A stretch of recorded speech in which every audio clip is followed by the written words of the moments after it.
In his latter life, as I have recorded elsewhere, my friend Sherlock Holmes retired from the feverish pace of London to keep bees, of all things, on the South Downs.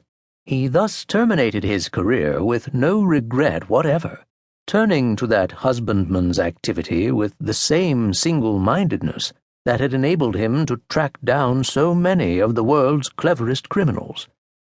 But at the time Jack the Ripper stalked London's streets and byways, Holmes was a whole-hearted creature of urban life. His every faculty was keyed to the uncertainties of London's dawns and dusks.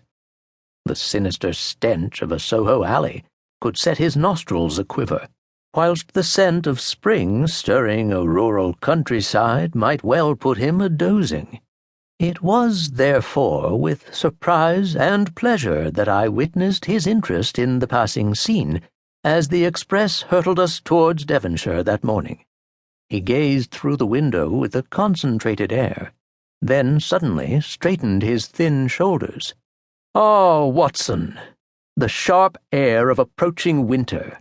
It is invigorating." I, for one, found it not so at the moment. An atrocious cigar between the teeth of a dour old Scot who had boarded with us, befouling the compartment. But Holmes seemed not to notice the reek. Outside the leaves were turning, and flashes of autumnal colour streamed past. This England, Watson, this other Eden, demi-paradise. I recognized the near quotation, and was doubly surprised. I knew certainly of the sentimental streak in my friend, but he rarely allowed it to show through the fabric of his scientific nature. Yet pride of birthright in the Briton is a national trait, and Holmes had not escaped it. As our journey neared its destination, his cheerful mien vanished. He became pensive. We were on the moors, those broad stretches of mire and morass that cling like a great scab to England's face. As if nature insisted upon a proper setting, the sun had vanished behind thick cloud banks, and we seemed to have been plunged into a place of eternal twilight. We soon found ourselves upon the platform of a small country station, where Holmes thrust his hands deep into his pockets.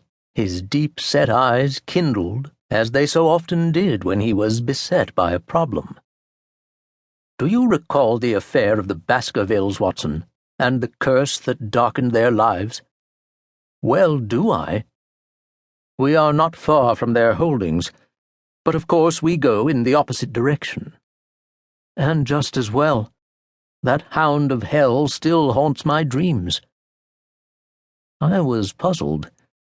Ordinarily, when Holmes was involved in a case, he viewed his surroundings single-mindedly, sharply aware of a bruised twig, while remaining oblivious of the landscape in which it lay.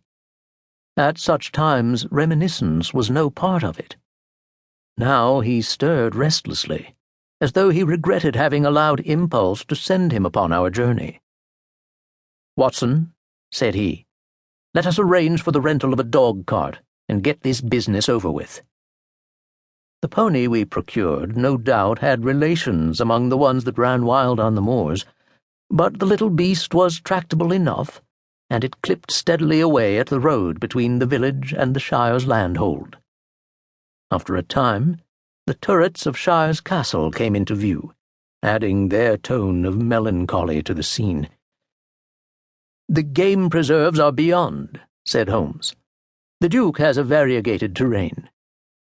He scanned the country before us and added, "I doubt, Watson, that we shall find a jolly red-cheeked host in that forbidding pile." "Why do you say that?" "People of long bloodlines tend to reflect the colour of their surroundings. You will recall that there was not a single cheerful face at Baskerville Hall." I did not dispute this, my attention being fixed upon the scowling grey of Shire's castle. It had once been complete with